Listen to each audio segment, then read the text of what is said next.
Raj TV நேயர்கள் அனைவருக்கும் அழகிய காலை வணக்கம்.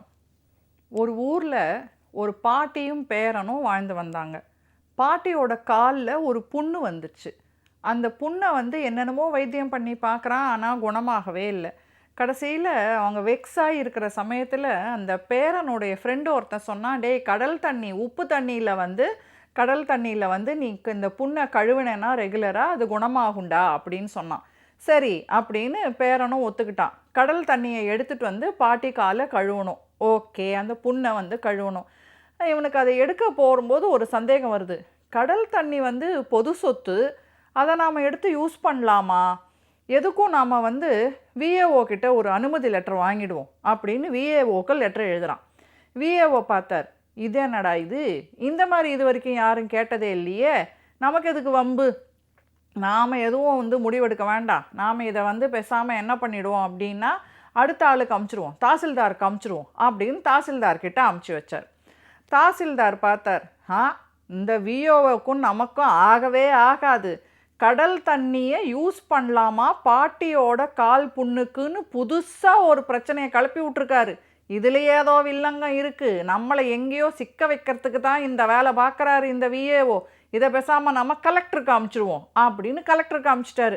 கலெக்டர் பார்த்தாரு, என்னடா இது, ஆளுங்கட்சிக்காரன் அமுச்சிருக்கிறானா எதிர்கட்சிக்காரன் அமுச்சிருக்கிறானான்னு தெரியலையே, எதிர்கட்சிக்காரனாக இருந்து நாம் அனுமதி கொடுத்துட்டா ஆளுங்கட்சிக்காரன் கோபத்துக்கு ஆளாகணும், ஆளுங்கட்சிக்காரனாக இருந்து நாம் அனுமதி கொடுத்துட்டா எதிர்கட்சிக்காரன் போராட்டம் நடத்தி நம்மளை கிளின்னு கிழிச்சு போடுவான், எதுக்கு நமக்கு வம்பு, பேசாமல் இதை நாம் சம்மந்தப்பட்ட துறைக்கு அமுச்சிடுவோன்னு துறைக்கு அமுச்சிட்டார். இது அந்த மந்திரியோட சம்மந்தப்பட்ட துறை மந்திரி கைக்கு வந்தது. மந்திரி பார்த்தாரு, இது என்னடா இது புது வில்லங்கமாக இருக்கே, கடல் தண்ணி பொது சொத்து, பாட்டி காலு, இல்லை இல்லை இல்லை இல்லை, இது நம்மளுடைய பதவியை பறிக்கிறதுக்கு ஏதோ திட்டம், இந்த திட்டத்துக்கு நாம் ஆளாகக்கூடாது, அதனால் நாம் என்ன செய்வோம் அப்படின்னா இதை பற்றி நாம் மத்திய அமைச்சகத்துக்கிட்ட பேசுவோம். ஏன்னா இந்த ஆற்று தண்ணி, குளத்து தண்ணி, அப்புறம் குட்டை தண்ணி இதெல்லாம் மாநில சொத்து, ஆனால் கடல் தண்ணின்னு வரும்போது அது மத்திய அரசாங்கத்துக்கு வந்துடுது, அதனால் மத்திய அரசாங்கம் தான் இதுக்கு பதில் சொல்லணும்னு பிரதமருக்கு கடிதம் எழுதி போட்டார்.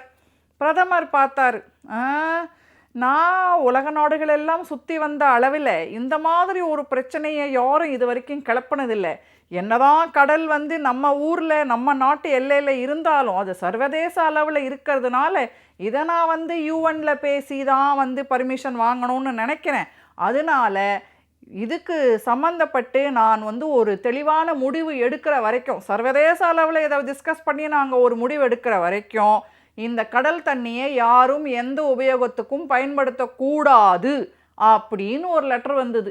எங்கே வந்தது? சென்ட்ரல் கவர்மெண்ட்லேருந்து ஸ்டேட் கவர்மெண்ட்டுக்கு வந்தது. ஸ்டேட் கவர்மெண்ட் டிபார்ட்மெண்ட் அதை தெளிவாக ஜில்லா கலெக்டருக்கு அமிச்சாங்க. ஜில்லா கலெக்டர் அதை என்ன பண்ணார்? தாசில்தாருக்கு அமிச்சார். தாசில்தார் விஏஓக்கு அமிச்சார். விஏஓ சம்மந்தப்பட்ட அந்த பேரங்கைக்கு கடிதம் போய் சேர்றதுக்குள்ளே, ஆர்டர் போய் சேர்றதுக்குள்ளே பாட்டி சேர்த்து 40 நாள் ஆயிடுச்சு. இதனால் நாங்கள் என்ன சொல்ல வரோம் அப்படின்னா, அப்படி தான் எந்த அரசாங்கம் வந்தாலும் எந்த கட்சிக்கு பதவிக்கு வந்தாலும் நம்மளுடைய பிரச்சனைகள், சின்ன பிரச்சனைகள் கண்டிப்பாக தீரப்போகிறது இல்லை. The ball will always be passed on. The responsibility will never be taken by any one person. அதுக்கு காரணம் என்ன தெரியல. நமக்கு நாமே இந்த கேள்விகளை கேட்டுக்கிட்டு நாமளே அதுக்கு முடிவுகளை கொண்டு வந்துடணும். இதே பிரச்சனை நல்லதுக்கும் இவ்வளவு காலம் ஆகும். நார்மலாக சொல்லுவாங்க, கேஸ் போட்டாக்கா அது உன் பேரன் வரைக்கும் போகும் அப்படின்னு.